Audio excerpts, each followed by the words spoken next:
Good morning. This is Handyman Wednesday with Don and Chris from Fairway.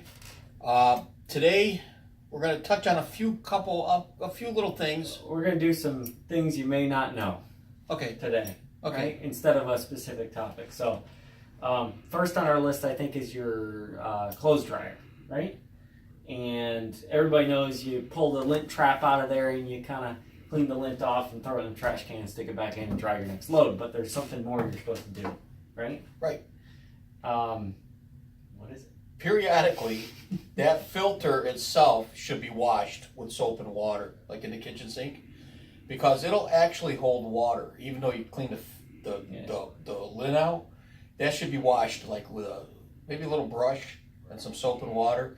And try it. Take it out, clean the lid off, and hold it underneath your faucet for a little bit. And see, the water won't go through it. And then when you wash it, the water does go through. It's a good idea to wash that filter out. I think the idea is it gets all the detergent residue on there, and then it actually, even though it looks clean, it looks like it affects airflow. Yeah, it does affect the airflow, and that's what the filter's there for. It's to pull the lint and stuff out, but it also, you don't want your airflow restricted. Yeah, and I had no idea. I tried it, and it's actually pretty impressive. So that's one fun little fact. Door locks, your entry door locks. I hope we don't get in trouble for this one, but as they get older, JD said this morning his door lock wasn't working right. He puts the key in and it doesn't turn as smooth as it used to. And with the weather and everything else outside, it's a good idea to lubricate those door locks, keep them working nice and easy so that the key doesn't. It's actually the reason that we cover door locks when we wash a house. We don't want to put the and kind of the weather will do the same thing. Moisture starts to get the insides kind of boogered up and they don't dry, or they start to dry out. Rather, there's not as much lubrication in there, so it just doesn't work. So, and to do that, boy, here we go. Technically, you should use a dry graphite in a door lock, I believe, is what a locksmith would tell you. But there's not a person sitting here or holding the camera that hasn't taken a little shot of WD-40 and put it in your lock, and it really frees it up. Silicone spray stuff they sell right next to the WD-40, I think works pretty good too. And if you gotta do that periodically. So, WD-40 becomes one of your best tools in your toolbox. That right next to the duct tape and the super glue. Yeah, super glue.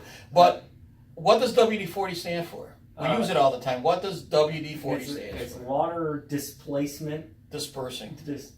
Something like that. And I think it took them 40 tries to get the formula right.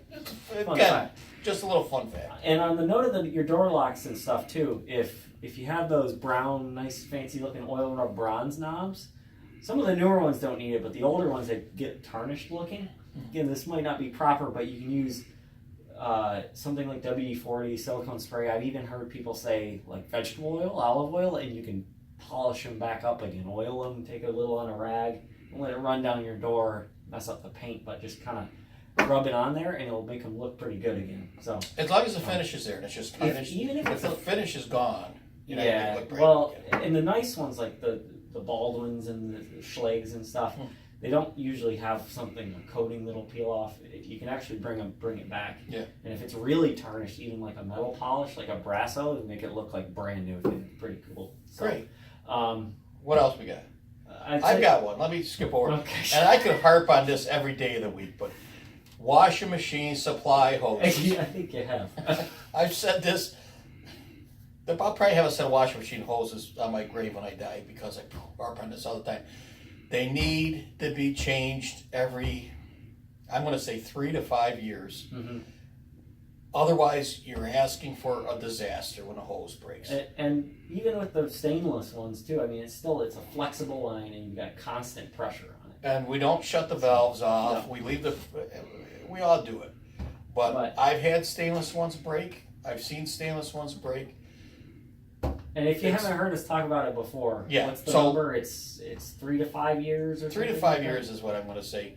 But I tell you, if one breaks on you in the middle of the night, and you watch this video, you're gonna be saying, "Boy, I wish I would listen to the old man." You're gonna wish you went down to Lowe's and bought some for $40. Okay, so we'll move off that one quick. Last thing, I think is your air conditioner or your heating air conditioning system and the fan.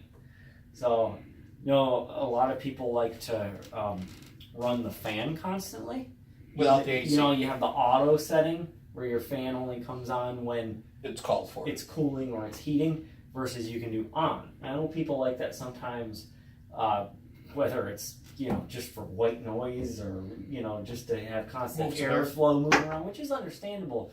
But what can happen, and this is something, fun fact I guess I learned in our mold certification class that we went and took to learn about that, you can actually start to create fungal growth, mold, in your air conditioning system if you do that on a regular basis, constantly. It's okay to do some here and there, but if it's that air's not being conditioned while you're moving it through the system, especially in like the hot, humid summer, you're pumping moisture-laden air through that system. Makes sense.